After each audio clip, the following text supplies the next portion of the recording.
A quasi un anno di distanza dallo scandalo scoppiato qui nella casa di riposo monumento ai caduti di San Donà di Piave, ribattezzata a Casa degli Orrori, la sentenza nell'aula bunker di Mestre ha lasciato i parenti senza parole. Così non è giusto, dicono. Dopo 4 udienze e oltre 3 ore e mezza di Camera di Consiglio, la sentenza di condanna infatti ha visto una riduzione sensibile rispetto alle richieste avanzate dal PM, che ammontavano a 38 anni totali.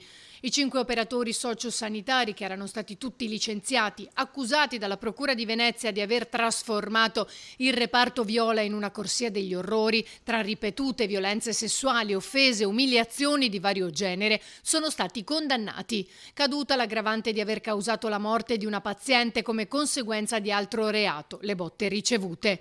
Gli imputati hanno potuto godere dello sconto di 1/3 della pena per la scelta del rito abbreviato. Sono 8, 12 quelli richiesti dalla Procura, gli anni di reclusione inflitti a Barresi, l'operatore 54enne accusato, l'unico, di violenza sessuale nei confronti di 7 anziane, riprese dalle telecamere. 6 anni, 10 e 8 mesi invece quelli richiesti a Danieli, 5 alla sua compagna e collega Badalamenti per maltrattamenti ripetuti, con atti di violenza, sopraffazione fisica e psicologica, ingiurie e minacce.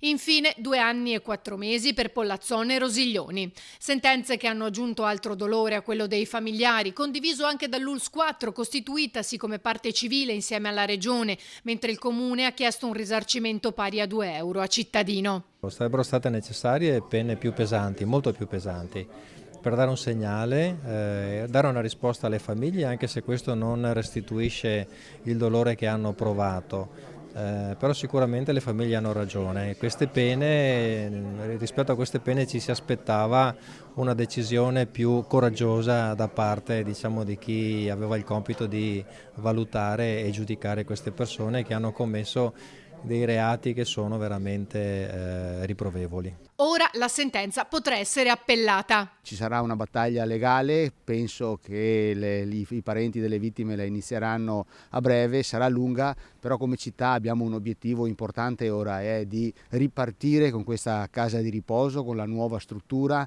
nuovo consiglio di amministrazione, nuove procedure, trasparenza. Questa è la parola d'ordine che io ho chiesto ai nuovi componenti del CDA e alle persone che lavorano. Trasparenza è quello che è mancato in questi anni.